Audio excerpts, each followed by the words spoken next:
welcome everyone to the Authentic as Fuck podcast. Today I have Tyler Archer with me. Hey, Tyler. Hey, son. Good to be here, So man. Tyler is a sales coach that I met on Instagram years ago.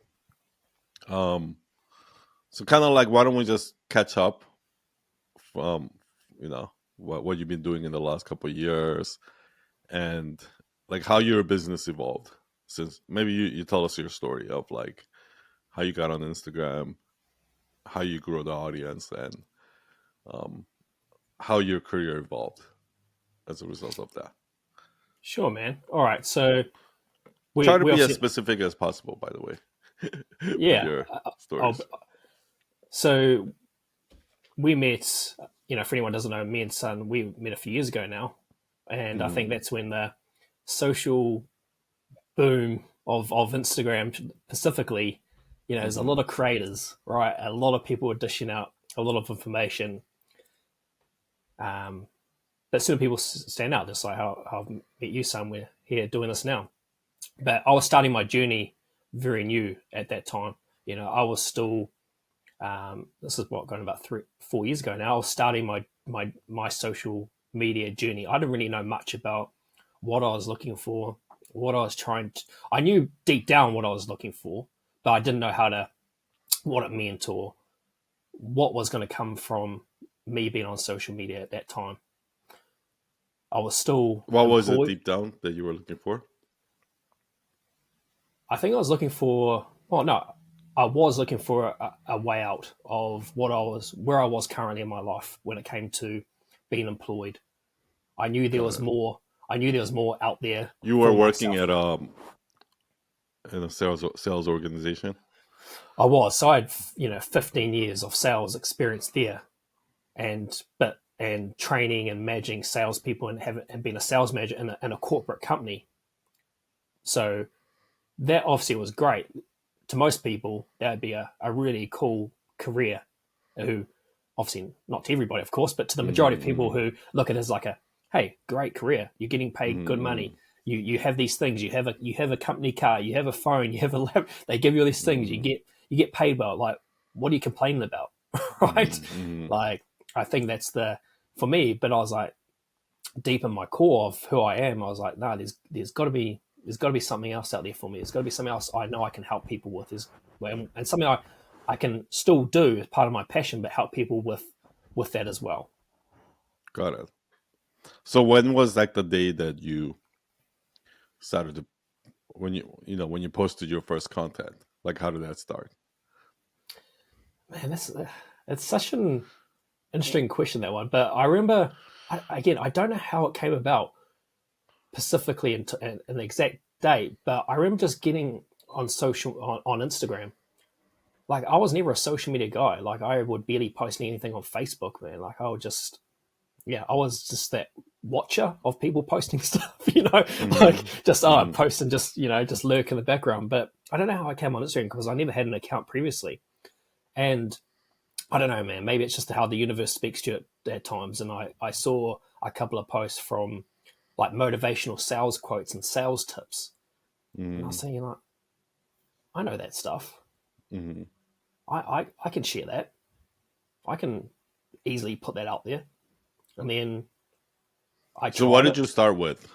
Like just posting quotes or? Yeah, it was like sales quotes, right? Like about closing deals or the best way to get a sale is understand people, all those type of things. Yeah, like really bringing the humanness around sales, I think, because that was always my approach in my career of sales.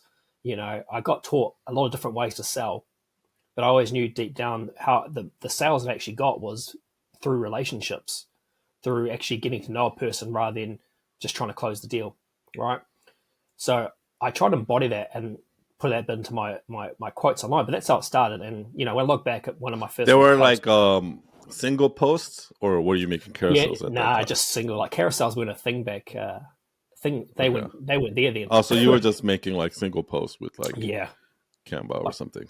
Yeah, exactly. And it was real basic stuff, man. Like if I look back on it now, I'm just like, not that I was like not going to go disappointed or in that reaction, but Mm-hmm. I'm kind of like, hey, that was a little bit average. Probably my one of my boys could have put that out there and Mm-hmm. done it. But hey, it was a growth. It was a stepping stone to what it is now. And was it like you saw somebody doing it and that made you want to do it, or was it like were you thinking about doing it for a while? Like what is the thing that actually made you take the jump and be like, okay, today I'm gonna post it? Because you went from a 0 to a 1, right? Yeah. And everybody has to go from 0 to a 1. Like Mhm. what happens after that obviously is up to you, but you still have to take that first step. Yeah. The more I think about it, I think what made me do it was when I clicked on these profiles sharing it, I saw that it looked like people were in a position of where I could see myself, like as a sales trainer or a sales in some of their own business. And I Mm-hmm. think that's what prompted me more to post that first post. Now I didn't know what to expect or what was going to happen from it. Obviously got a little bit of engagement from it, nothing Mm-hmm. much, but that was the stepping stone for me actually to post that first one, was seeing the So you what I wanted to be a sales trainer, yeah, I did.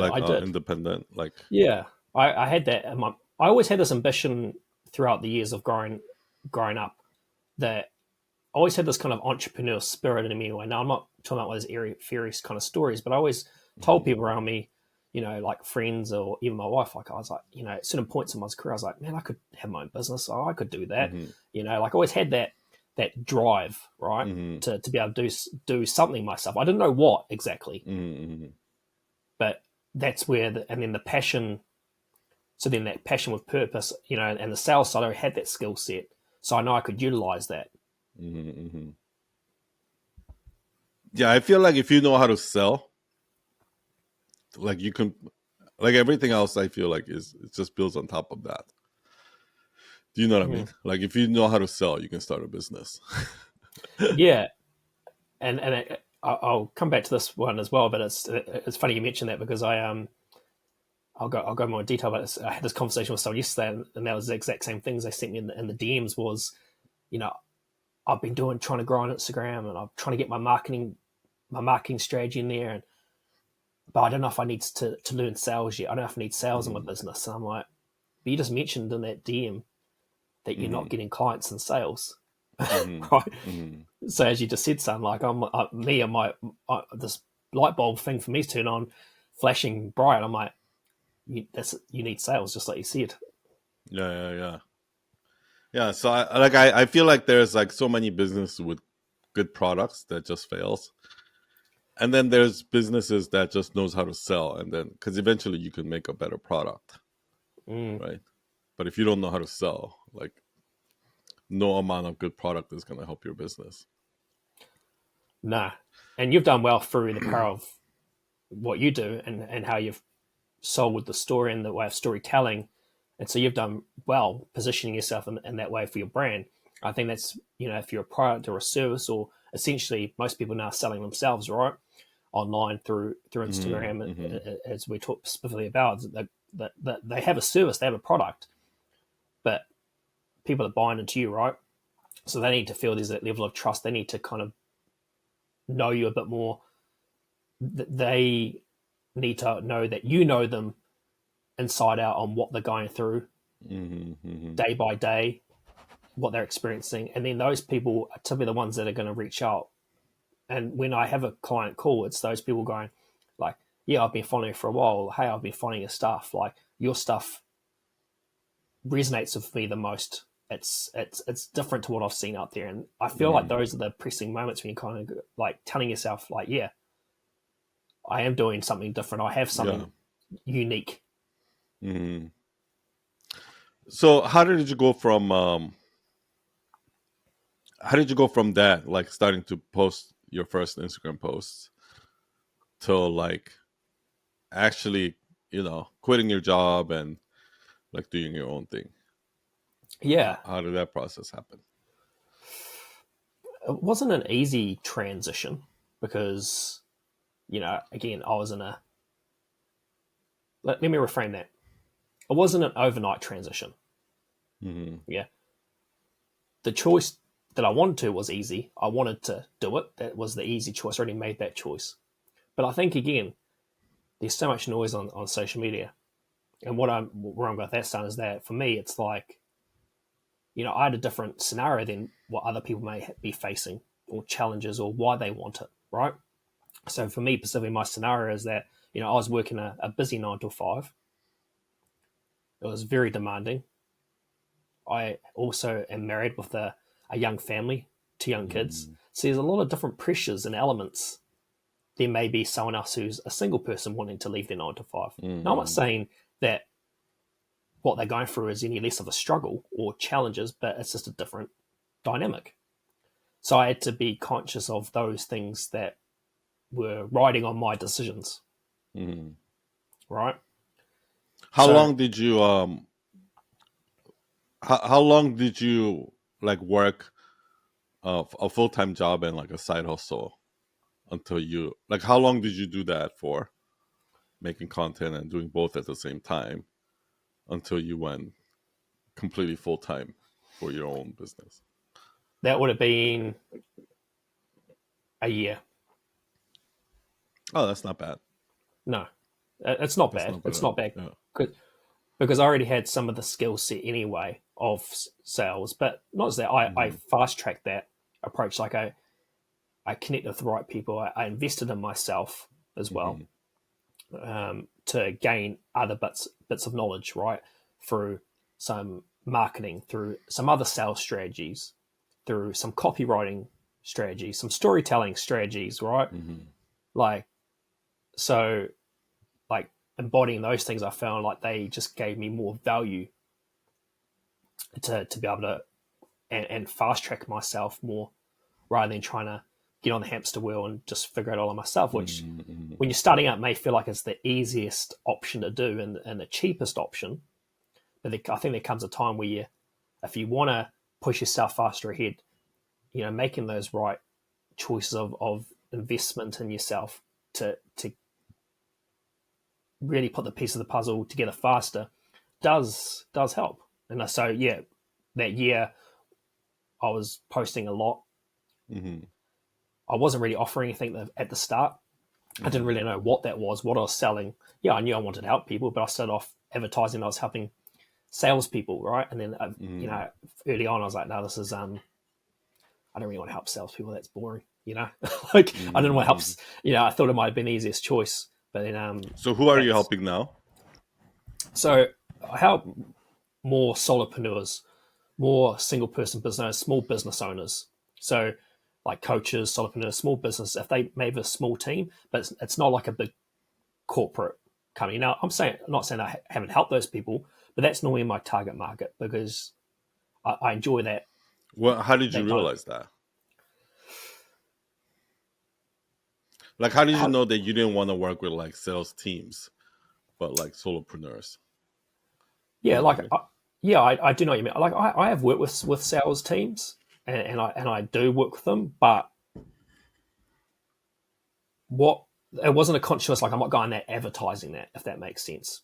Yeah, and I feel like the small business owner, the solopreneur, why I think that's been more of a common factor is I think there's in some ways a little bit more relatability.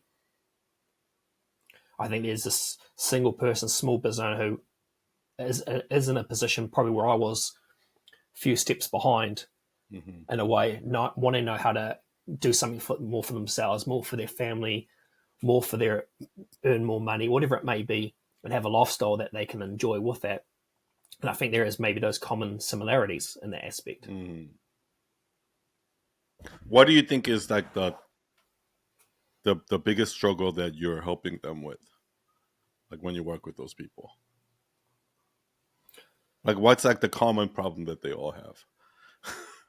Like, I'd say if I had to like put a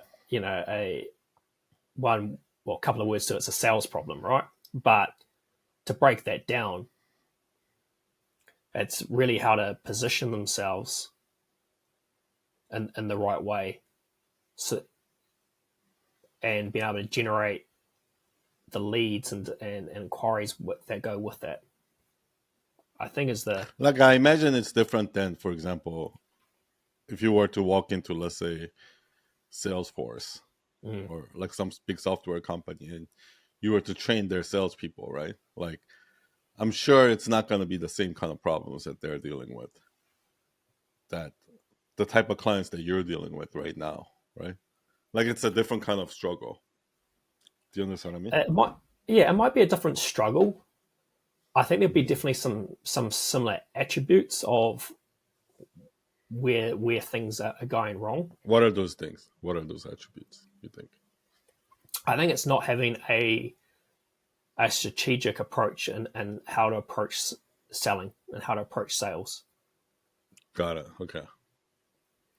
Like it's not like a process. It's not procedurized. Yeah, and It's I just know like with winging it. yeah, and I know with the bigger teams, right, there might be like Mm. Salesforce. Of course, they're probably going to be well. You'd be hoping they'd be using their own software system, right? Yeah, yeah. But They're more organized. Yeah. that they might have more guys. They might be using a CRM, and for example, they might be loading all these statistics up, and they might be having all these numbers they follow, and that's great, and you need that. But that can also be they may be looking at their numbers the wrong way. They may be their sales guys may have a set of skills and knowledge, but is it the right way to approach a conversation to communicate the right way? You know, and I think that's the where I fit into that bigger picture is I'm helping people break it all down and go, okay, like have you tried saying things this way? Have you tried communicating this way? Have you tried saying things this way? And for me, I feel like it is a like communication at its core from like how you get on a sales call, discovery call with someone to what you say in the DMs to get them to the next stage, right? All these things I think many people look over, but once you have the right approach and a non-salesy way and just get people to feel heard, seen, understood, and get them to know they're not alone and these ways of communicating, what you're essentially doing, son, is bridging that gap and making the sales conversation and sales process actually you're shortening it, right? You're shortening the process so people end up buying from you faster, right? And I think that's the missing pieces there. But I mean, at the end of the day, they're both selling, but I feel like one of the things that you start to realize, like once you put out content out there and you start making content for people, like it becomes pretty clear who your audience is, right? And it does. what I was trying to say is, like for you to design your product and your coaching service and your whole business around, let's say your company that, let's say, they train salespeople, right? Like you go to these car dealerships, right? Real estate companies, and you just train these salespeople how to sell, right? Versus, let's say, a freelancer or coach or someone like that, or solopreneur who just wants to learn sales so that they can build their business. Though these two different people have two different motivation. Do you understand Yeah. me? Like on one hand, totally. this when you go into when you go into this like car dealership, you have to like rah, you have to hype them up, and it's gonna be probably mostly males, and they're gonna be driven by incentives and money and bonus and cash, and there's gonna be certain thing that drives them, right?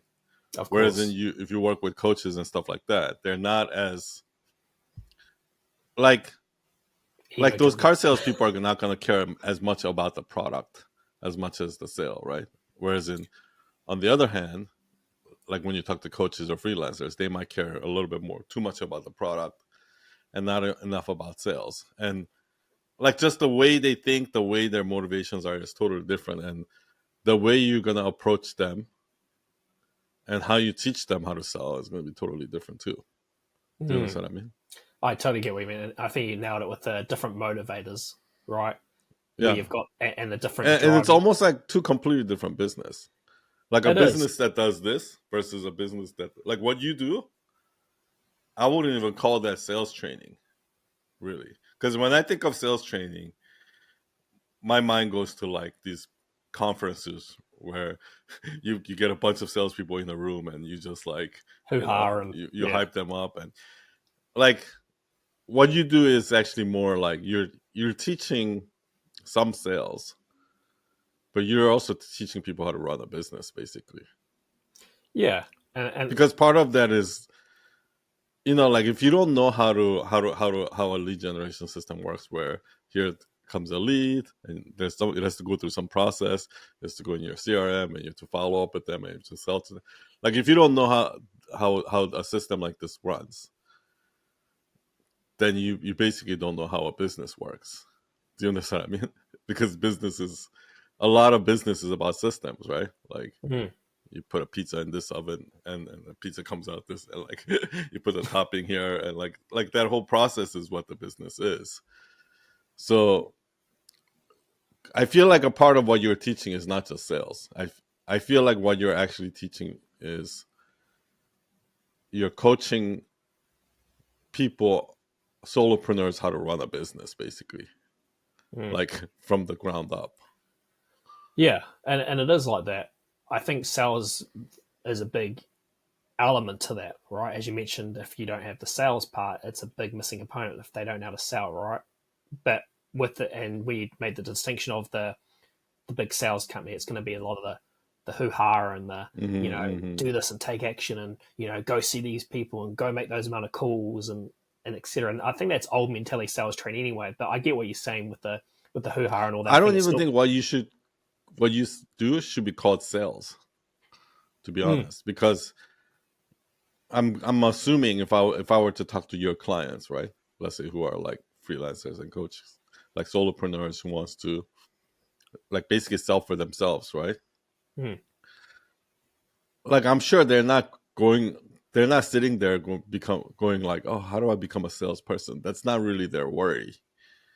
Their real worry is like, how do I make more money? Like, how do I It is. increase my revenue? How do I increase my sales so that I can focus more time on my business? And like, not like, how do I become a better salesperson? I don't think they really care to become a better salesperson. No, If it was possible, they would actually prefer to hire somebody who will do all their sales for them. of course they would. Of course. Yeah, exactly right. I think, and you made a good point there, and I totally see that more and more as over the couple of years, 3 years that I've been doing it myself, is that, it's becoming more apparent that, I get what you're saying. It's like the developing a sales system and process for a big sales team is a lot different, right? Where I'm talking them all at once. I'm giving them all these things to apply. Where when I'm talking with a freelancer, solopreneur, coach individually, sales is one attribute. It's one piece of the puzzle, but it's also, get them thinking differently about their business. It's almost a thing of coaching, mentoring, and a little bit of sales training that goes with it, right? Because they need to know how to position themselves. They need to know how to differentiate themselves. That's maybe a form of marketing aspect. So I totally agree with what you say. Yeah, it's a breakdown. Not come to me to say, I want to be the best salesperson, but they want to know how to get consistent clients. They want to know how to get more money basically every month, and I think it's just a combination of those things, right? Because they're not coming to me and saying, oh, I'm the top salesperson now. They're saying, I have more confidence in my business. I know what to say and how to say it. I know how to get more clients through the door. I know how to uncover these things now. But more importantly, I'm happy where I'm at with where my business is now and the lifestyle it can give me, basically. Yeah. And I think one big part of that is like what you said about like having some sort of a process. Because like when I look at people that are like, let's say, doing like some side hustle, like making some content on Instagram, doing some coaching calls here and there, but they're not like a real full-time business yet. They're making some extra cash or something like that, right? Versus like an actual legit business that generates consistent revenue and profit every month. And if I look at the difference between those two, like all it really is a process. Like one has a process and the other one doesn't. Like one has like one has an onboarding process, right? Like when a new lead comes in, This is the email that they get. This is the follow-up call they get. These are the other follow-ups. Like, there's a clear process of what happens to every lead or whatever it is. Whereas in, I have a friend who's like a salesperson, and I was asking him about like what makes a great salesperson, and he was telling me like all these different things, right? Because it's like so hard to know what makes a great salesperson, because it depends on the situation. Like, it all depends on the situation, right? Like, somebody who can sell 1 million of one thing, like a phone, versus somebody who can sell, let's say, $100 million house. Like, you can't say one is better than the other because it's different. Do you know what I mean?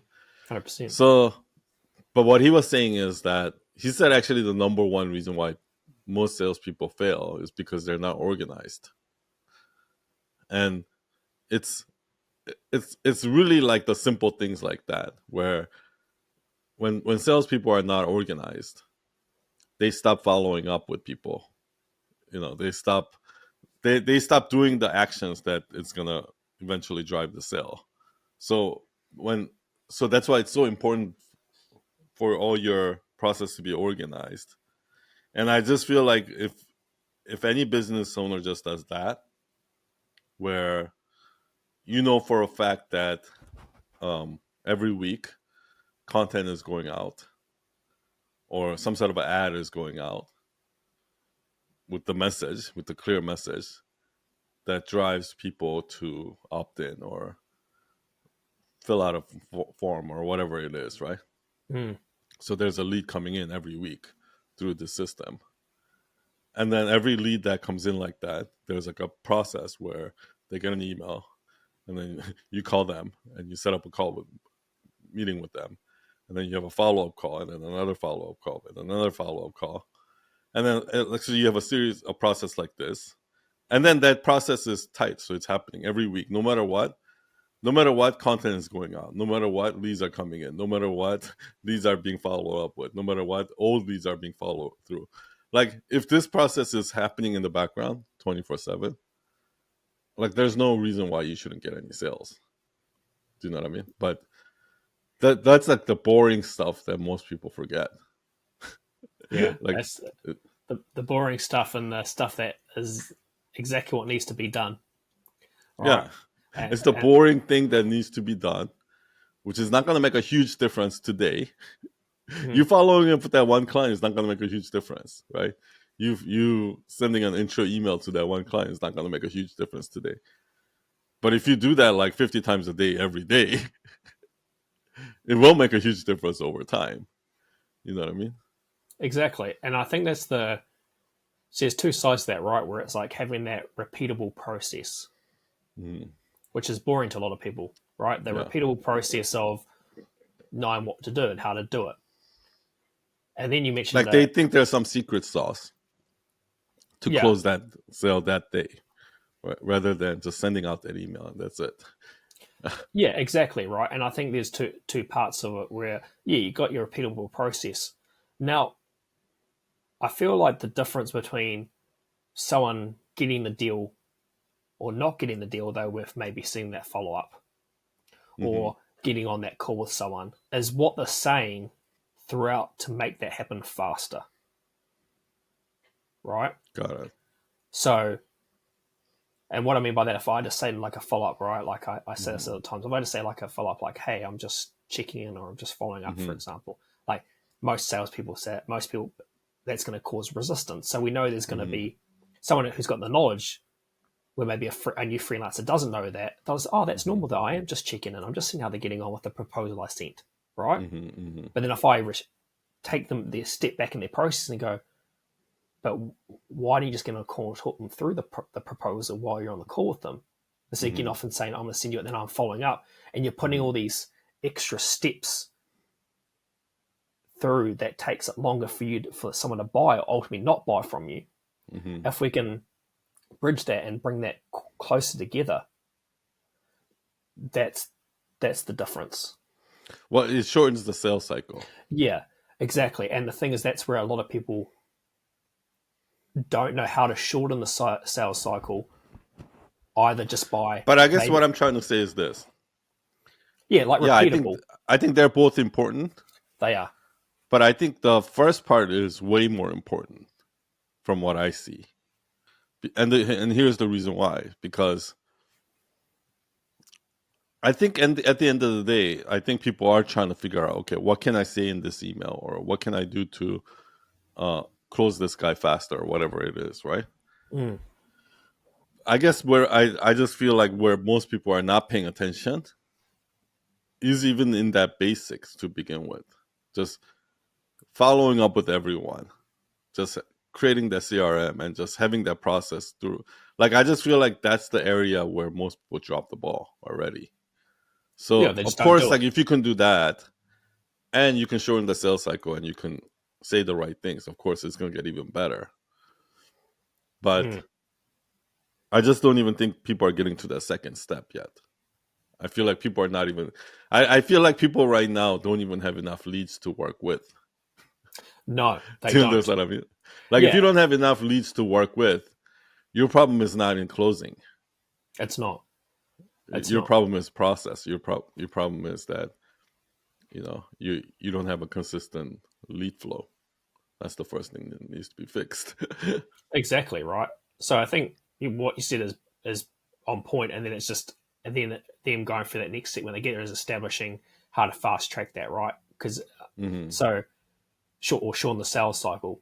But what you mentioned is that whole process. Yeah, a lot of people don't know what's involved in their process, right? And then the biggest thing, as you mentioned, which I see every day, is people just don't know how to generate Yeah, leads. They just don't know how to do it. They don't, and that comes to another factor of things of why they're not generating that's leads in the actually first one of place. the things that when you're working with these type of audience, you actually have to teach them that. Yeah. Because I feel like when I work with a lot of solopreneurs, like when you work with solopreneurs, every solopreneur has to go through this one phase of going from somebody who just gets paid to do things. Like Mm. like if you're a solopreneur, basically what you are is people pay you to do favors for them. That's what a solopreneur is, right? Until you put your service or your business product into a process that everybody has to go through, then now you just went from somebody who people pay you for favors to an actual business. Mm. And that shift has to happen. And I think the reason why most people are stuck at the place where they don't even have enough leads to work with is because they're still stuck at the you're just somebody who people pay you to do favors for. You're not an actual business yet. And in order to go from there to a business, you have to set up those processes where even if you're not doing anything, every week leads are being generated. And every week, some sort of automated system is following up with them. And every week, you're following up with them. And every day, you're following up with them. And even if there's no sales calls or anything like that, like for months, you have to have this system. And then once you've done that for months, then you get to a place where every day there is leads that you can follow up with. Then you can go into that second step. But I just feel like most solopreneurs, they don't have that process. They treat like every customer like it's a brand new, like it's like every new customer that walks in the door, it's a brand new process every time. They Mm. treat them like a special customer. You can't do that. You have like there has to be the same process that all your customers go through. Yeah. Yeah. And I think that's the whole point of when you first start out, you're kind of in the unknown, right? Of Hmm. what you're doing. Like most have taken a skill set and utilizing it to profit off it in some way, Hmm. and then are realizing like, shit, this is pretty difficult, right? Like I thought I Yeah. had skills, um, and where I'm going with that is that when I start working with like a solopreneur, right, or a single person business owner, one of the first things I work on with them is earlier on is lead generation, Yeah. which we've been talking about, Hmm. and get them to actually start thinking that way in their business. Without leads, my business doesn't exist, Yeah. right? Like And you really need to get, if you're a business owner, you really need to get your mindset to a point where, like, I need cash coming in while I sleep. yeah, Like, if not, if the only time money's coming in is if you're doing some sort of an action, and that's when, like, when you send them an invoice and then you get money, or when you know, send them a proposal, then you get money. Like, where if the only way you're getting money is if you're taking an action and it's a reaction to that action, then you're not a business. I feel mm, like a real business has money coming in 24/7, whether you're doing something or not, right? yeah. There's And you some have to get it to that point. Yeah. there's some automation that definitely helps with that, right? And I think not everyone's Yeah. going to have a. I think starting out, not everyone's going to have a course or a digital product to sell, but to be able to generate leads and to be able to generate, and as you do the work, and then you have those things happen, right? For example, content, right? If you set up the powerful content that can drive leads for you ongoing all Yeah, day, every day, exactly. that can work for you. You have a freebie, a nice strong lead magnet, shall we say, Hmm. right? That can generate leads for But you. you have And to separate the process. Like, you yeah, need a yeah, content process here. You need a lead exactly. That's generation turning for process. that's Yeah. working for you. Exactly, like you Yeah. said, Yeah.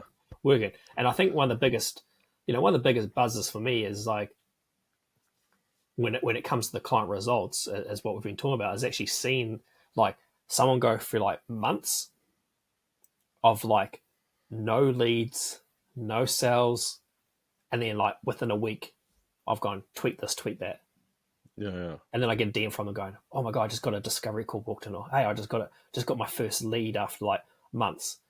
Yeah. Yeah. It, it's that's where I'm going with that, is like just seeing that those initial steps that obviously who I was the investor in or whatever is not shown those tactics, right? Those processes that Hmm.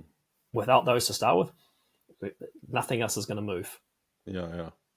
right? And I really think it's a mindset shift. It is. Like, It is. I just don't think that most solopreneurs haven't experienced this for themselves to know that it's supposed to be like that. Because think about it, most solopreneurs started as freelancers.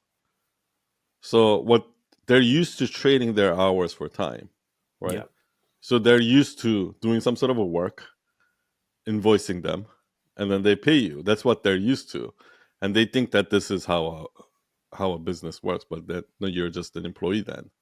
You're just getting paid for your time, right? Like Yeah. whatever hour you work in. If you really are a business, there should be cash flow coming in all the time. And there, Yes. and these process has to be separated. Mm. So you're not, yes, of course you're making content so it'll generate leads and you get on a call with the leads so you can close a sale. That's, yes, it is. But you have to look at these activities as standalone activities, like content creation as its own, lead generation as its own, sales calls as its own. Not like, otherwise what's going to happen is you're going to be like, oh, I don't have time today, so I'm not going to do sales calls. Like, that's what's going to happen. Like, you almost have to separate it so that even if I don't get any sales today, I'm still going to jump in and do sales calls because that's my Yeah. job. That's part of my job. That's part of my process, right? Mm. And once you get there, I think that's when you can stop worrying about money so much. Yeah. I actually like that, and that's when you talked about earlier on about the reverse engineering of something. I get a lot of people, Yeah. say, I want to make 10K a month, right? I'm like, Mm-hmm. great. Tell me how you're going to get there. And they'll say, Mm-hmm. oh, like if I get this many clients a month, I'm like, okay, I get Mm-hmm. where you're coming from. But what I said was like, let's go from 10 backwards Mm-hmm. and figure out, okay, well, how many leads How have do you you get got the right first now? one? Yeah. Yeah. How many discovery calls, sales calls have you got booked? Okay. And then what's your offer? And then working backwards. So, okay, well, you get those things, you're going to get your 10K, Mm-hmm. Mm-hmm. right? Not how do I get there? Because if you don't know how to get there, you're not going to get there, right? Let's work backwards what we actually need to do to actually get you there in the first place. And that's the thing. Like Yeah. you have this thing working for you, have this thing working for you, and I think that's the for myself. Yeah, it's not just sales training. It's actually going through each area of their business from lead gen to marketing to discovery calls to email marketing to and they're giving them all these like different aspects of their business, and because without those, Those are all the different departments in the yeah, business. give That them, still needs to work, exactly. But now they even don't if you have step to. away. Yeah. But now they don't have to do like a year of thinking or 2 years of thinking. They can get it in a short time frame and then start implementing these, and that's what's Yeah. going to get them what they need to get to, right? That's why I think I see a lot of freelancers and like solopreneurs do this, right? Like they get in this mode, this panic mode, because they need sales. Yeah, So they go into the sales mode where they're selling, calling, and cold calling, and blah, blah, blah. And then they get some sales. And then now, because they got some sales, they they back it relax. off. Yeah. And then like for the next couple of months, now they stop getting leads. And then now they say have no sales, so they have to do it again. And that's why like a lot of these solopreneurs, they go through this roller coaster ups and downs of sales, no sales, sales, no sales.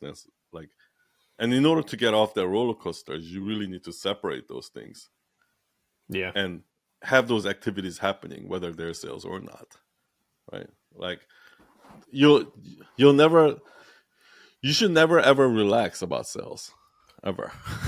no, and I live and breathe it, which is probably a bit unhealthy. But no, but where I'm going with that is that this is the thing, and is big. It's like you need to know all those different parts of it, right? The different parts of your process that are going to kick things in. That always that you can replicate. You know that if I do this, it's going to get this outcome.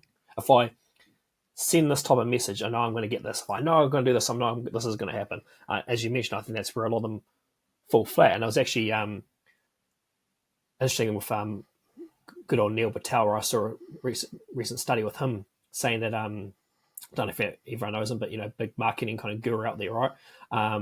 He was saying that there's a survey recently done with,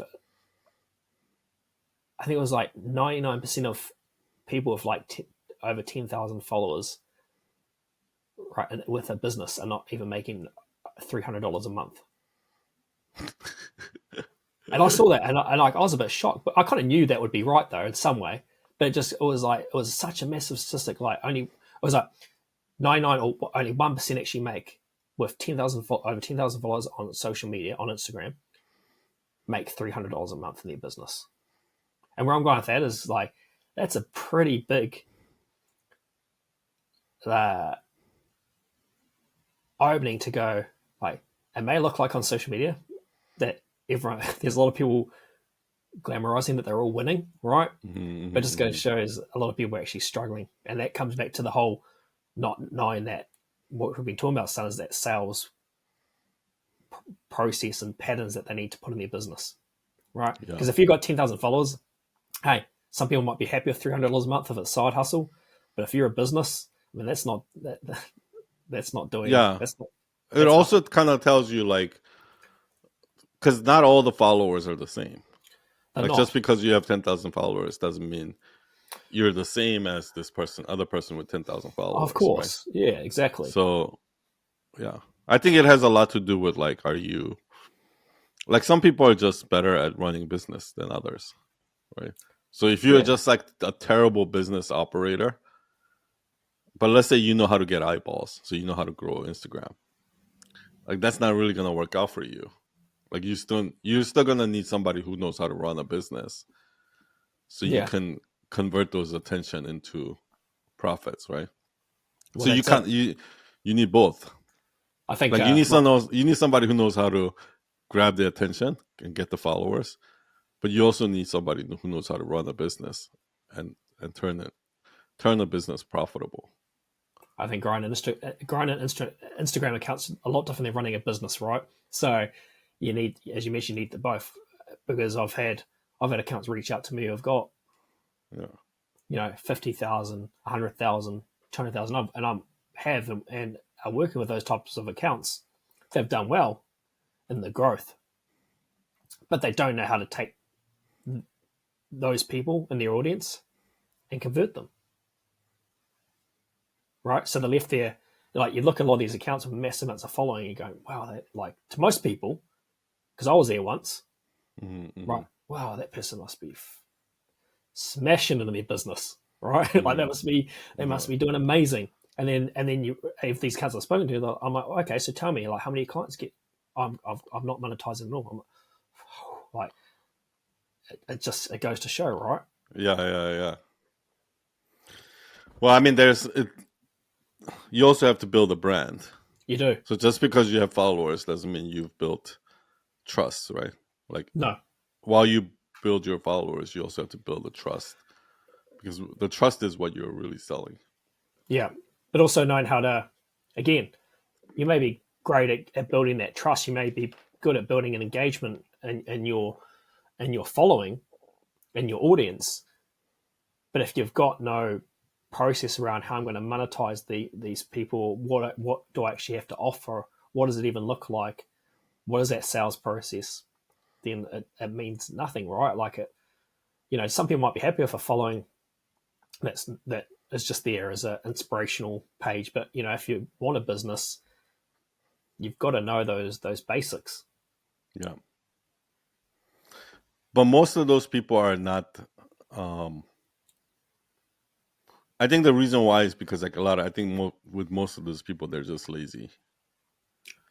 It's not like that it's not that they don't know that. It's not that they don't know that they need a sales process. They need a They lead just think it's going generation to happen, process. maybe, or something magic's just going to change for them. Yeah. I mean, I think it's the same reason why people don't go to the gym, right? Like people buy all these like diet, you know, products and things like that, but they don't actually want to do the boring work, right? Mm. So I there's a lot of that too. I think it's just most people don't want to do the boring work, but sadly, the boring work is where the money's at. Well, that's it, right? And I feel like that's the good thing. We're in the position. What I do is I get a lot of people that want to do that work, right? They want to kind of do that boring stuff, which it's not going to sound fun to anyone else, like putting these things and doing them on a daily basis. But the people that they want, I think it's a difference, right? It's like there's going to be people that don't want to do it, but they're hoping something changes. They're hoping that it happens for them, which doesn't.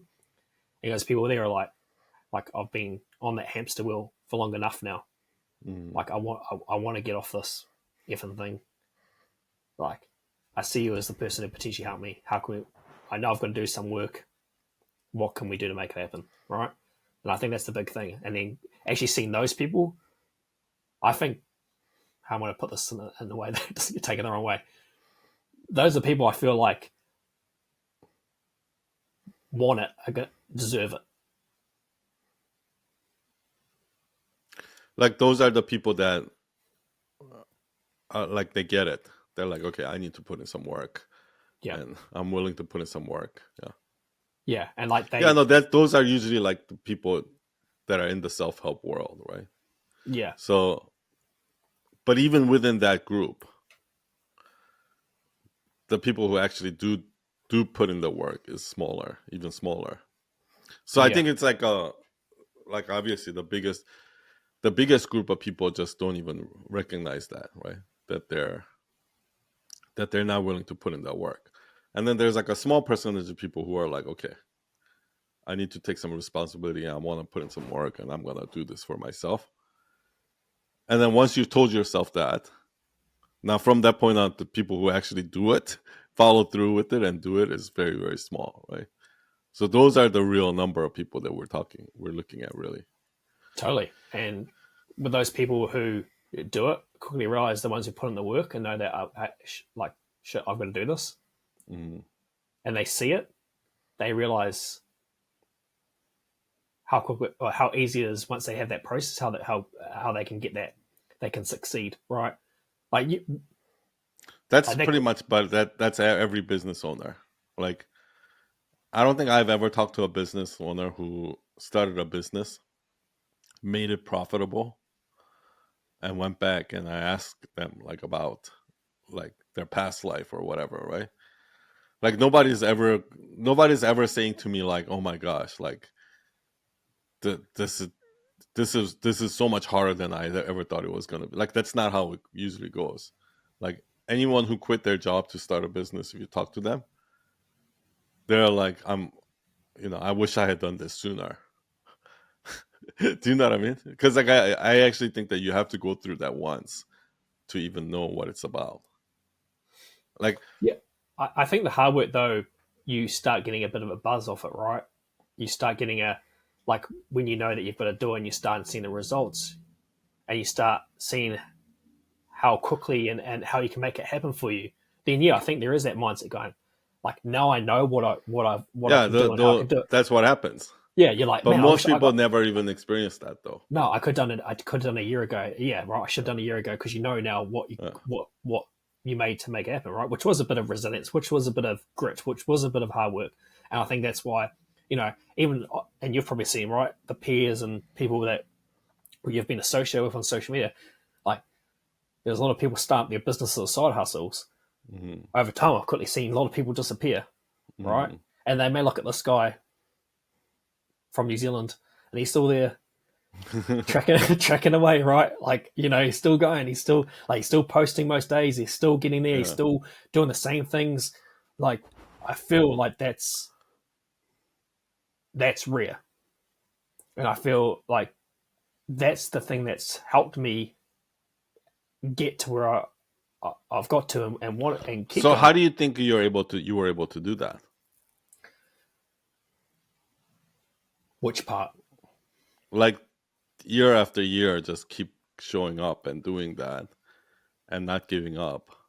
Because I'm sure throughout these years, there's plenty of times you were like, "Fuck this." Do you know what I mean? Yeah, I think there is. No matter who you are, I think there's always going to be times of imposter syndrome, right? Self doubt. There's always going to be things of going, burnout, doing too much. All those things are going to happen to anyone, no matter who you are. The consistency. I'm just trying to think of how I can define it, but I think I knew like this. This was it. There was nothing else. Like I didn't want to. I think Like you have some sort of a discipline already. yeah, like I already had. Like I've already been a self driver, and a person who doesn't quit on those things, right? I've had some, like for example, careers and jobs that have been absolute Hmm. shit and still putting the hard yards despite all factors. Hmm. But I also knew to keep telling myself like, I'm not going to go back to a 9 to 5 ever. Like that would be the last thing I want to do. I'm not going to have that as like, oh, if this doesn't work, I'll just go get a job. Like if I do, like I never had like another option to think about. And yeah, there'd be times where I'd be like, is it happening right now? Or what's Hmm. happening now? Or is this going to be like this? But I just kept, that drive, that mission, right? Of going like, this is it. Like, there's nothing else. Like, I want this. This is what I want when it comes to my business. This is what I see. Do I you have love to have doing. some amount of like stubbornness? Yeah, I think that'd be a good way of doing it. Yeah, stubbornness, Yeah. right? Of like, yeah, like this is it, right? Like Otherwise, you're this. gonna give up too easily.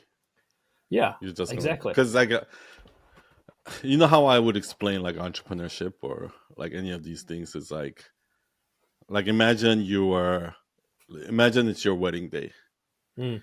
and you have an outdoor wedding and you're imagining everything to be sunny, perfect, and then all of a sudden, like, let's say there was a hurricane and it started raining, and then half the guests like didn't show up because of the rain, and then now there's a thunder, and then now the band didn't show up, and then like just problem after another problem after another problem, and you're like your entire perfect wedding day just went from perfect according to your expectation to shit. Like Yeah. everything that could go wrong has went wrong, right? Mm. Like at every given one of those moments when something goes wrong, something else goes wrong, something else goes wrong. The cake's broke, mushed up. The wedding dress is messed up. The so and so can't make it. Like so, like if you're going down that problem, even though you have problem after another problem after another problem after another problem, not going like, oh, fuck it, this is not gonna work, right? And just keep solving that problem one by one after another, and just trying to make the most of it. Like I think there's two types of people in those kind of scenario, where one person is like, "This is clearly not meant to be. This is Mm. not working," and the other one person will just try to do the best they can under no matter what circumstances, right? Yeah. and you almost need that stubborn personality, like unreasonably stubborn personality, in order to run a business. Yeah, I think Otherwise, so. like any sane person will just give up. Totally, right? You know what I mean? 100%. Yeah, they'd be like, yeah, effort, right? Like this, I've tried, I've put in a bit, it didn't work. I'll just go Mhm. back to something else. And I feel like for, like your analogy there, and, and for me, it's like, apart from the stubbornness and drive it, like I'm no different than most people. Like I have the same issues that go on in life and all the same things that happen to anyone else. Like, I'm just like everyone in that capacity. I think, when it came to the business side, the only thing different that I've done compared to the people who've stopped or dropped off is basically that. Like, I just didn't stop. Yeah, yeah, Right. Like, right, despite all the things that do happen and have happened, I've kept going. I didn't stop.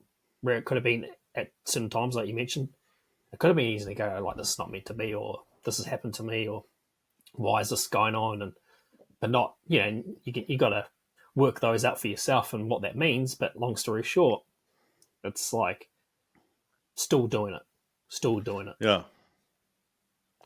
People probably have to get over that mindset first Yeah, before they even get to the second part. Like exactly. that that kind of mindset is almost like it's kind of like it's gonna be the difference between when this is why I think it's like actually really helpful for these like successful people to constantly talk about their failures. Like Mm, instead of talking about the deals that they closed, they should talk about the 99 deals that they lost, mm, right? Because then what happens is when the audience looks at it, and when you say, because what do people, most people say? They'll say something like, this entrepreneurship is not easy. It's hard work. And you're going to get a lot of no's before you get a yes, right? We mm. talk about that, but we don't really know what that really means, what it really feels like. What getting 99 no's before you get one yes, most people don't know what that feels like. They think they do, but they don't know. Because most likely, if you got 99 no's in a row, no sane person will go to that Go do it. appointment from the 100th times, right? Like they're going to give up way before that. And understanding that, I feel like it's so important. It's And that's one the thing thing. to say, yes, it's going to be hard work, and I know I'm going to get a lot of 99 no's before I get a yes. And it's easy to say that. It's one thing to just say that. And Mm, it's another if it actually happens. Like 3 months went by. Every single day you did a cold call. And every single day for 99 days, you got to know. Every single day you did a cold call for more than 3 months.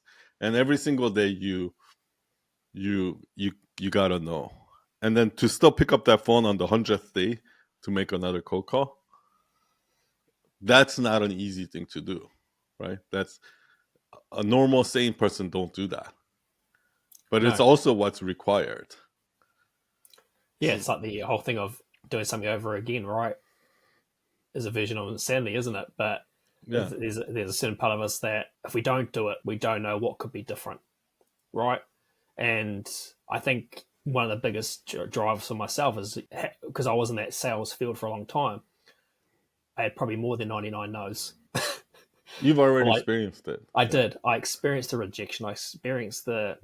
the setbacks. And I'm not saying that made it easier, but probably in some ways it did, right? Everyone's got their own kind of testing elements of it. And what you said before as well, that most people don't experience, yeah, because most people are trying to avoid the friction, the awkwardness, right, of what it means to actually have your own success in your own business. And Mhm. like no one's got through to a successful career just doing nothing, doing everything minimal, no risk involved, no rejections, nothing like that. That's part of it. Like you can't avoid that if you want it, right? So it's like I think the biggest thing instead of trying to avoid is like, okay, when these things happen, as we talk about mindset, right? Like how do I Mhm. how do I process it? How do I think about that? What does it mean for me, right? What's it telling me? And then going, that's okay. Like that shit's happened. What do I need to do now? Mhm. Maybe And being a salesperson is like a good training for entrepreneurship I think so. I because you're think it so is, used man. to getting rejected. You know what I It mean? Like is. a lot It of that is. rejection helps you, be stronger. Yeah. Well, look, because I was actually talking to I was talking to a guy I used to work with, and when I speak to him now, because I'm actually you know helping him with some of his work where he's a Hmm. different job now. But long story short, even when I talk to him, I'm like, man, some of those emails I used to we used to send, some of those calls we used to make, some of those Hmm. I can see now why we didn't get any response.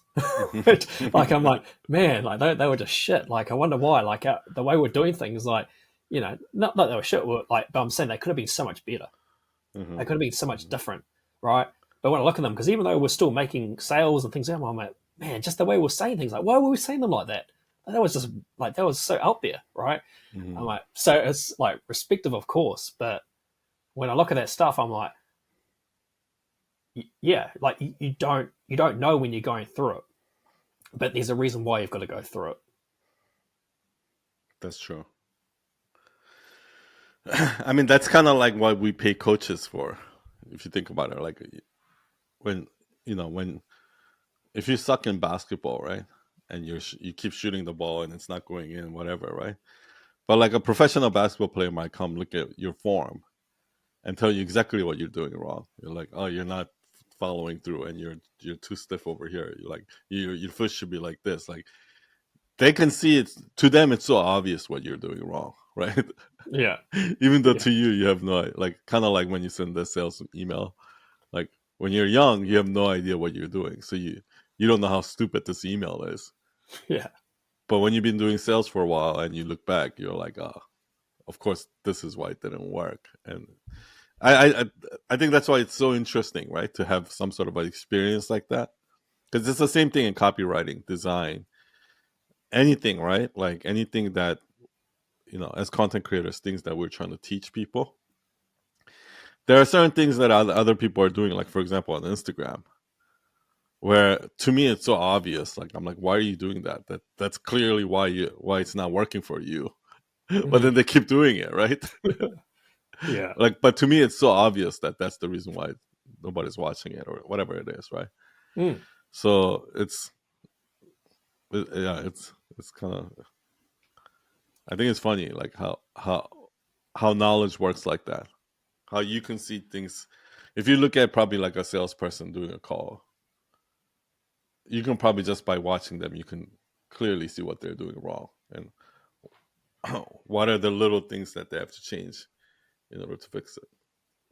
Yeah, and I think that's the interesting dynamic, right? And I know you've I can't remember one of your posts previously where it was like a pyramid scheme of business coaches to coaches, right?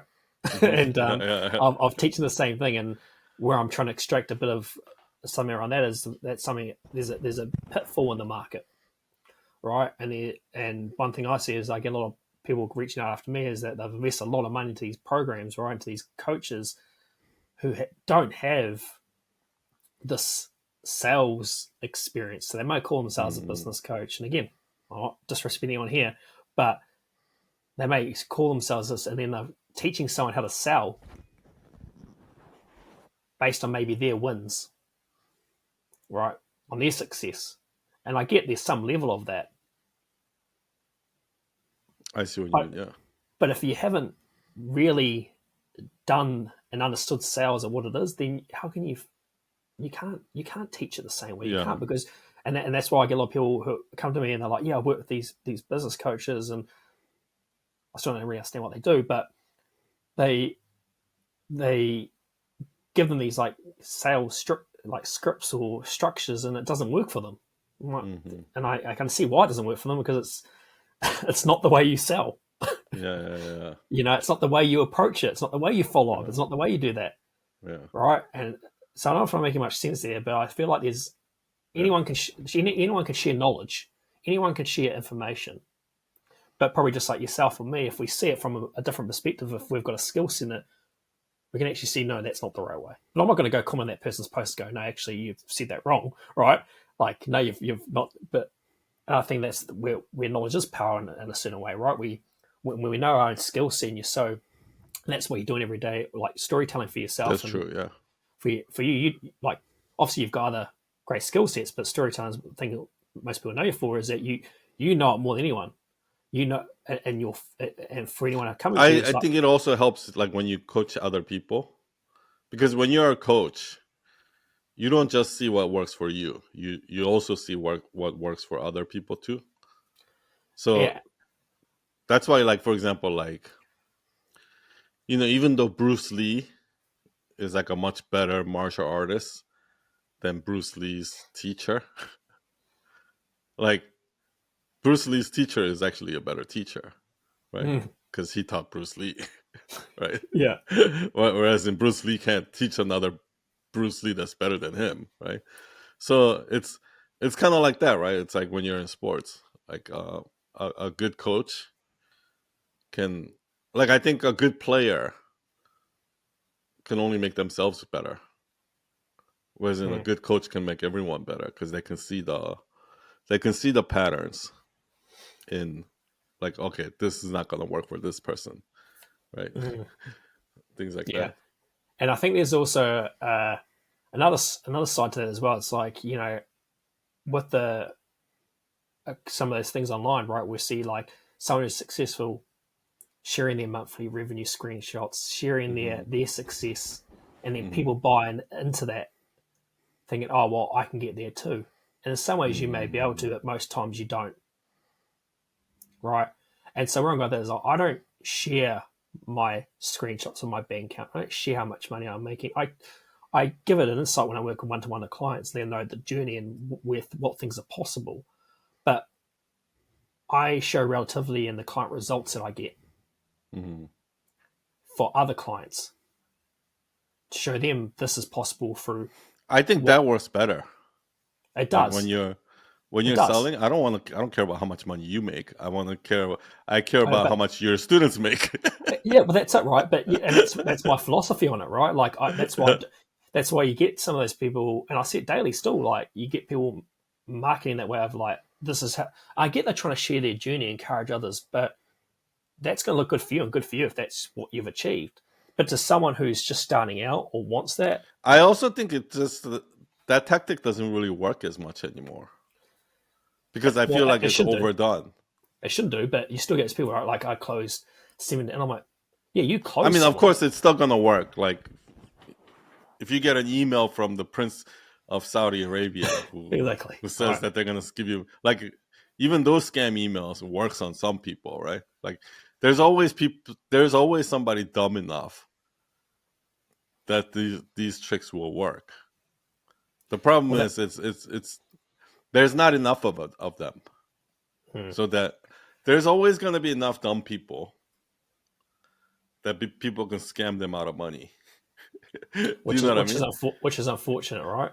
Yeah, It's but I mean, that's not never going to change.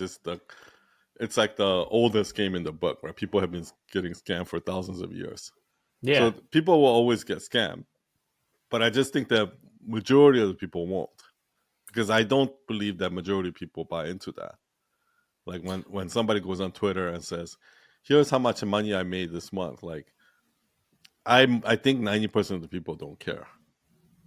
You'd hope so. Yeah, It's there's like a changed now, small right? percentage of people. Yeah, Yeah, and that's the thing, right? I think it's being careful on what your intentions are when you're trying to get your business, what that result looks like to you, and what you're actually trying to achieve yeah. that purpose, right? Like, Because infomercials worked really well at some point. they did, Now they right? don't work as Yeah, now they don't work as well anymore, right? get this, then you get this, Yeah, but also now if you ring now, you get yeah, this, right? But hey, wait, there's more. yeah. Of course, exactly. And I mean, what we said at the very start, right? Like the foundations of your business, and most people will only be able to see it for themselves as they go through the motions, that selling is a crucial aspect, right? And I've put a couple of posts in there saying like, stop putting sales last on your list, right? When what I mean by that is like they'll invest in the. I'm not saying these things aren't, needed or required at some point, right? But they'll invest in fancy websites, they'll invest in this thing, they'll invest in that, and I'm like, great, but tell me, where's your leads, right? Or where are you getting your leads? And it's like, why? Because you put sales at the back burner. You didn't realize you needed you didn't realize you actually need that first as part of it. Like that's the crucial element. Like if you can't generate leads, as we talked about, if you can't create that process for yourself that's repeatable, that everyone can generate leads. Everyone can, it's just knowing how. Everyone can generate leads if they have to. I think the problem is that most people don't have to, right? Because, and it's kind of like what we said. Don't have to, or just don't know how initially. Like, for example, if you're like getting kicked out of your apartment and you have to make this sales in order to, you're gonna make it. not become homeless, you're gonna somehow figure out how to do cold calls and get that lead and close that. So you're gonna. The problem is after you close it, you're gonna go right back to your lazy mode, and you're not gonna do that again the next month, and then you're gonna get into a place where you have to pay rent again, and you don't have money, so you have to like. But that's what I mean. I think that most people do know how to generate that lead if they're desperate. But that's the problem. Most people can only do it when they're desperate. The key is to be desperate all the time, right? And that's how if you look at most of these businesses that are profitable all the time, the reason why they're profitable all the time is because they have salespeople working there who's always desperate every month. Yeah, they need to be paid, right? Yeah, and every month that desperation is driving sales for that company every month, right? And as soon as that desperation runs out, the sales pipe is going to run out. And I just feel like most solopreneurs don't have desperate salespeople working for them who's constantly generating those leads, so they have to do it themselves, right? Yeah, but they only do it when they're desperate. Yeah, and that's exactly the problem. And I think I think that's where that salesy feeling comes into it, right? Where a lot of people don't want to feel salesy, they don't want to feel pushy, they don't want to feel because they don't want to feel that, they don't want to become that desperate. That means you're desperate. Yeah, they don't want to become desperate, right? And they don't want to become because like if you're not if it's like a real sales process, you wouldn't feel that way. You wouldn't feel salesy. You wouldn't feel desperate because exactly you're doing the calls. You're not desperate to close the sales. I'm just doing the call because it's part of my daily activities, right? Yeah, so, I think you have to, right? Yeah, you may not want to, but you have to. And I think I don't know. So I'm not relying on this one sale. Like it's not like I have to close this, right? But I have 20 more calls after this, and then tomorrow I have another 20 calls, and tomorrow I have another 20 calls, right? Like that's how you approach it. You don't approach it like, oh, I have one call today and I have to close this, otherwise my business is over. Like that's no way to run a business, you know. No, exactly right. And I think that's what adds the element of desperation, knowing that you've only got that one call to close. Yeah, right? Exactly. And in a business where if you know you've got a system set up, process that you've got a call booked in every single week, every single day, or whatever it may be, that you know that takes the desperation element away from it, right? Mm-hmm. But you're still going to keep that pulse of going, I know that now this is what works, this is what I have to do, but I actually enjoy it now. You still have a little bit of desperation there, but it's not like but every day. It's not like a salesperson mentality where it's like you're getting underpaid anyway, right, to drive the sales. And I speak to a lot of salespeople who still feel that way. But long story short, when you're in your business, you are a salesperson, right? You need that. I went from a business owner needs desperation. Yeah, and I feel like a business owner cannot be too relaxed. When a business owner is too relaxed, that business is on its way now. Totally. And I think as a salesperson, right, I went from, and a lot of people go this, like you go from like probably a base salary, right? And then you earn a bit more commission. Well, that's how they structure these days. A lot of businesses don't like you earning so much commission these days, right? Because there's overheads and those things. So you're not really earning a lot. But you know, okay, if I work a bit harder, I'm going to get this. But when you're in your own business, you're 100% commission. Yeah. Right? You're 100% commission. You are solely in charge of how much money you make. And so you need to know what to do, as we spoke about, to get those leads, to get that happening, to get this going, so that once you have that there, yeah, there's still that act of like, this has got to work, and I know once I've got it in place, it's going to happen. But that drive, right, that slight ting of desperation, but mixed with hunger, right? Like, yeah, like I want to eat the nice stuff. I want this. I want to have the success. I want to have this. Like, I want, like, this has got to work. Like, this has to work. I'm going to make it work, right? And I think that's for me, that's been a driver. Like, I don't, we But could talk do you think that, how many people do you think are like that? I just feel like most people I know are very content with most things. I think they don't really anything special out of life. No, I think you can. I think there's always a level of contentment. This is a discussion with my wife at times, right? Where there is this level of contentment, but we also have, different drivers, right? We're all shaped differently in some way, right? Like, we have to go into too much detail, but what was our upbringing like, for example, right? What did that look like? My upbringing was probably someone different who didn't have to worry about all those things in life. Assuming not everyone, right? For me, it might have been slightly different. I didn't get all those things, but so I want to give my family, my boys, those things that not that they don't have to earn and be a little, ungrateful or anything like that, but more of the I can try and create this for my life because I want it to be different. I want to shape it differently, right? And I think that it adds those other elements to your drive, to your purpose, to your bigger mission. So I think you still be content, and grateful for the things you have and for what you've got going on. Hey, and then day for waking up and we're healthy, that's the biggest thing you can ask for, right? But then knowing that you've got a business that supports those things helps you create that. Like, for me, that's probably one of the best parts about it. Yeah. No, but it's the same thing I was saying. Like, I think it really depends on how much drive you have personally, because most people I know is content with life, that they don't feel that, I made 99 calls. Like, they're happy to give up after 10 calls. After 10 calls and getting 10 no's, they're happy, like, it's not worth it. I'll just stop and I'll just go back to my old 9-to-5 life. I'm happy with it. Like, that's how most people think. Exactly. Do you understand what I mean?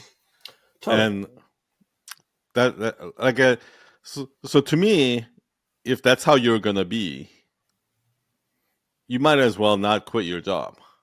And you just, because like, that's what's gonna happen. Like, if you quit your job and you get 10 no's and you quit and you go right back to your job, 100% guaranteed that's what's gonna happen, right? You have to be able to endure 99 no's. Exactly. Right. And I just think that unless you understand that, it's gonna be hard. I'm gonna get a 99 no's before I get one yes, and this is gonna be boring and it's gonna suck. And every day I still have to grind and get through it. And I know that. And it's worth it for me. Then you should pursue it. But if not, I don't think it's something that most people should pursue, because Exactly. they're just going to give up within 3 months.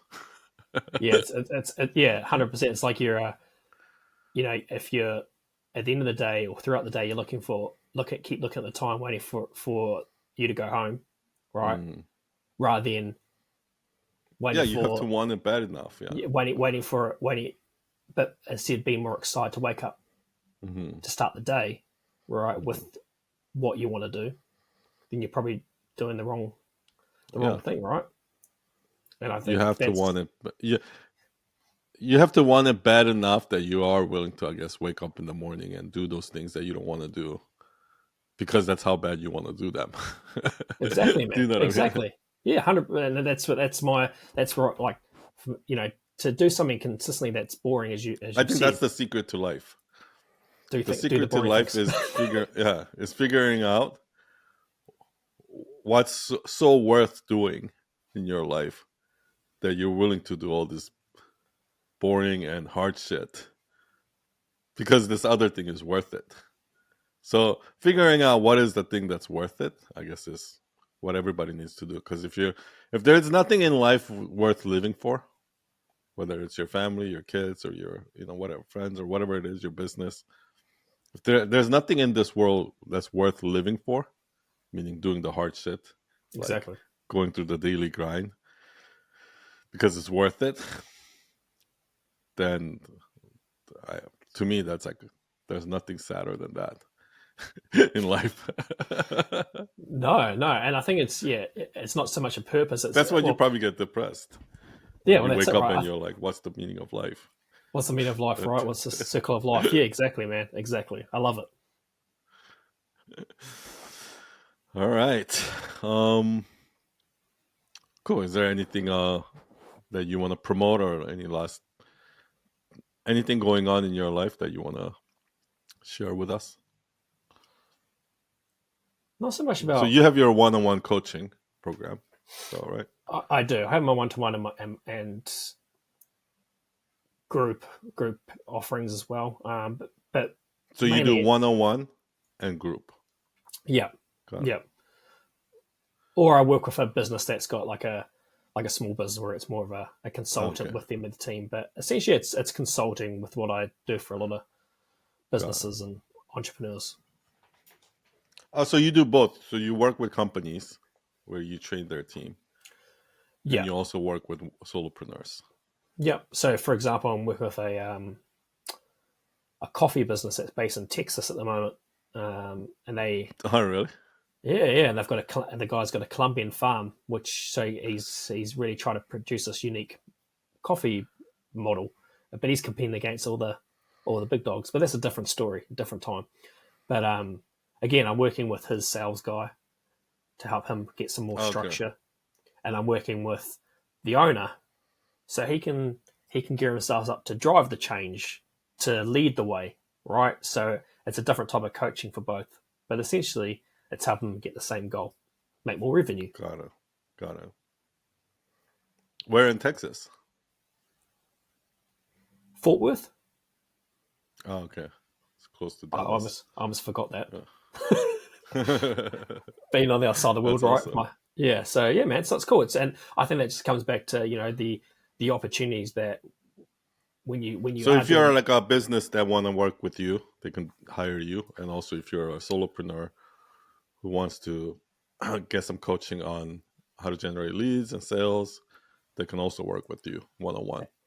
Totally, yep. And how would they how should they get in touch with you? Just through your Instagram or Yeah, if you get Instagram, which is the Tyler Archer, or on LinkedIn as well. But if someone wants like if they're going through some uh, objections at the moment with their business, and I do have a free guide that they can immediately access through my link on my profile. They can just download that. That will give them some quick ways to think about sales differently. Yeah, otherwise, just reach out and we can have a chat. and usually how long is like your program? How often do you meet them? Like how does it work? Yeah, so it is personalized, but for most of the solopreneurs, it's normally over 12 weeks. So three Got it. months. 3 months. Okay. Yeah. But otherwise, if it's a different type of Do you help business, them like come up with their sales script or like some sort of a sales process? Yeah. So my program, I've called it the new sales code. But with that, each week there's different elements we work on. So we talk about lead gen. Next one, we talk about how you position yourself in your niche. Next one, we look at the offering, what they charge, what they actually offer, how to make that more irresistible, how to make it a no-brainer offer. Next one, we'll look at how they're doing discovery calls, sales calls, giving them a personalized script for that. Next one will be how to set up their lead magnet and how to start creating that email list. Give them all those different elements so that their basic sales process and business is foolproof. So everything that supports the sales, like all the steps that supports the sales. That's it. To help How do you where do most of your clients find you? Mainly from Instagram, a little bit from LinkedIn, and then the others through email, because it's what happens is obviously you get that trust connection, right, and then they want to get something, access a free resource, like they can get that through my link, and then I think they see what's happening through there as well. So some people need a bit more nurturing, right? So that's why you have it there. But I guess that's the beauty of having a presence on social media, right? Like you can, for me, it's there. It's been a great asset and shows the power of it, right? That from someone all the way in New Zealand, I can work with people all the way in the States, USA, all around the world. You can probably come up now. What I was just thinking is you can probably come up with some sort of a process that, like a DIY kind of process that people can apply themselves without having to work with you one-on-one. Maybe you do a group training or something like that. But one thing that I think will sell really well for, let's say you're a coach, freelancer, solopreneur or something like that, is if you design a program like what you just said, right? Week 1, we're going to talk about your niche. Week 2, we're going to talk about the service or the product that you sell, like your offering, like what is the selling point, and like what are your customer pain points, like all of those things, right? And you go through this entire program where everybody has to kind of figure all of that out. And then you even help them, like let's say you set them up on Calendly so they can book coaching calls. You set them on like some sort of email system so you can set up like triggered emails, automated email systems, some sort of a CRM, so that like you can set up all this process for them, right? Like all the way from sales script, what to say, the welcome email, to how to follow up, and it's like the whole 9 yards, right? Where all they have to do is just follow this process every day for X number of months, and then like it'll start generating leads. Like I feel like something like that will be really desirable for your audience, because at the end, that's what they're kind of really looking for. They're looking to increase sales, and once you can make them understand, okay, you want to increase sales, this is what you need. You need to increase leads. You need to increase the time between a lead to sales. You need to have this happening even when you're sleeping all the time, and you need to have this number of leads every month in order to close this many sales with this much revenue. And you need to, this is how you onboard them once they've, like, you need all of these systems in place in order for you to increase sales. And my job is I'm going to set you up on that from soup to nut. So at the end of this 3 months program, you're going to walk away with your own sales process, your own sales system, and your own sales, like lead generating machine that's generating X number of leads for you every month, or something like that. That's it, man. Well, that's I feel like that's something so many people need. That's pretty much what I do now. Take them through that. Yeah. Through that system. But I'm just saying you can scale it as well. Oh, 100%. 100%. I think taking them through that system of being able to do it right. And because right now you have to do it one-on-one, right, for them? Yeah, or I've done it in a group, and do it like that as well, and take everyone and go week 1, week 2, and give them this, which is great. Maybe down the track I'll do a like an online. Don't know if I want to call it a course, but maybe there's Yeah, resources there and there's like a access group there. thing where you can say at the end of this program, you're gonna walk away with a lead generation machine, a follow up sequence, like how to close the sales, how to do like every step of the way, like how to follow up, how to get them back into the lead, how to get them into the CRM, like every step of the way. Mm-hmm. So all they got to do is literally just follow the step by step process. That's it, man. I feel That's like it. that's kind of what they need. They Once they do. have this process going, and every day they're doing this, they're just putting in the work, repetitive, like calling, following up, like they're doing the boring stuff every day. Then level 2, you can train them a little bit on how to do the calls, how to say it differently. But I feel like step 1 should be setting up that process and just doing that process, even if you're doing it badly. Just doing it is already going to help tremendously. 100%. That's why that's how I've created that new sales code, right? Because it takes them through these like 12 crucial pieces of their business that most don't have, from the closing to the follow ups to the lead gen, everything in between, right? And most of it's all organic, really. There's only a couple of things they probably have to source, which is like the email host and stuff like that. But apart from that, it's all So you pretty. help them set that all up? I don't do the tech side, but I'll give them the what to say in the email sequence and how to write that and stuff through copywriting. So they've got the formulas. So it's not, they've only got to, I'll give them a couple of Yeah, but when you referrals. do it in a group, I think you almost have to make it like foolproof, step by step. Like Yeah. meaning, go sign up for like go sign up for ConvertKit. Yeah.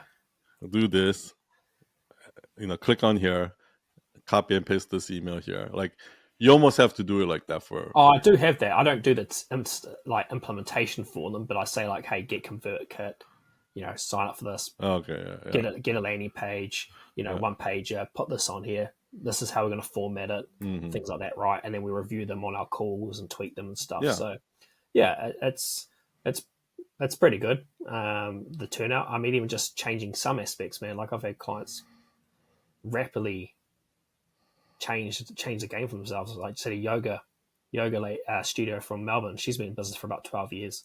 We changed her because she wants to boost her memberships from previous years, and how she could sell us. We changed a bit of copy on her website, and I mean, she's had her biggest revenue months by doing that since the last 12 years. Mm-hmm. Right? She messaged me and said, "Oh, she just was just in January, had her biggest week of over 80,000 K in a week just by changing those things on her page for her memberships." And I'm like, yeah, that's the beauty of copywriting. yeah, exactly right. And But that comes later, though. I think that at does. first, like you have to set up the process and you have to have the You do. process There's going. other steps, right? Then, And obviously, everyone yeah, wants to get there as fast as possible. And I think that's yeah. why I break it down and give them these steps to follow is make it easy and quick so they have to work and buy all these different things and try and get lost in it. It's like, yeah, step 1, let's do this. Step 1, you don't have Because this. people who want to try those things, like a lot of them don't even have the basics. Like they don't even have like the basic system like this set up, where a lead gen system, a CRM, you know what I mean? Yeah. And then, So I would start there first. and then just trying to go through some of the psychology around things too, which is important, right?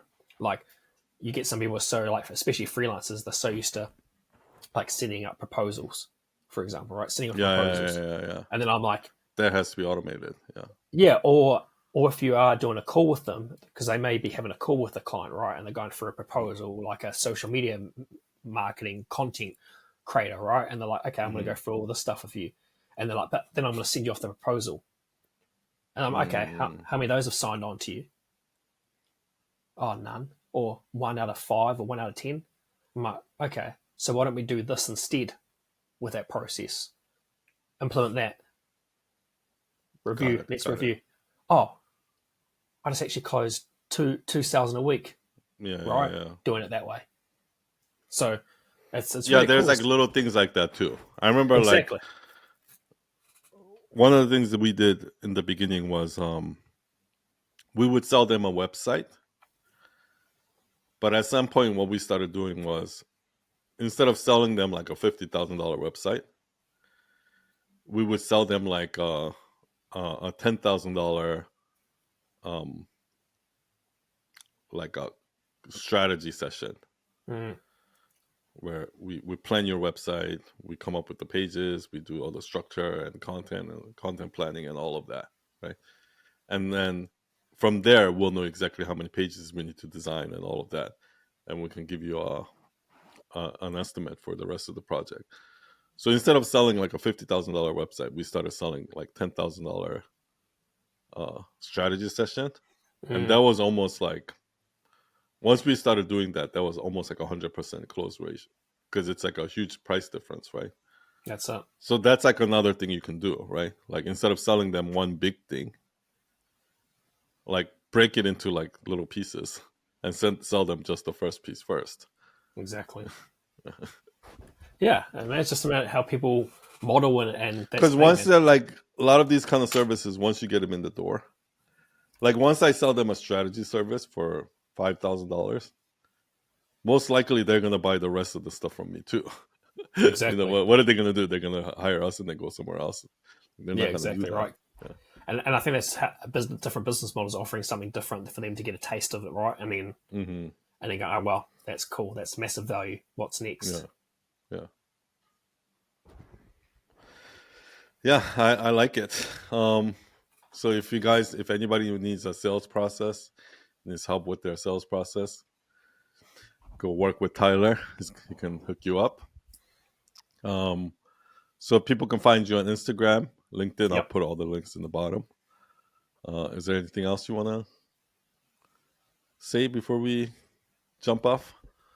I'm just going to say, man, I appreciate Sun inviting me to this awesome podcast, man. It's been a lovely conversation. It's been a while, man. And hopefully anyone listeners get some value from the conversation. Really takes what we've been talking about when it comes to sales and start applying it and doing some of the work even if they don't love it. Yeah, man. Great seeing you. Haven't talked in a while, but always good catching up with you on Absolutely, the man. other side of the globe. I hope all is well in New Zealand, and I will see you and talk to you soon. Thank you. Appreciate it. Thanks, Tyler. Bye, Cheers, son. everyone. Bye. Cheers. Sweet.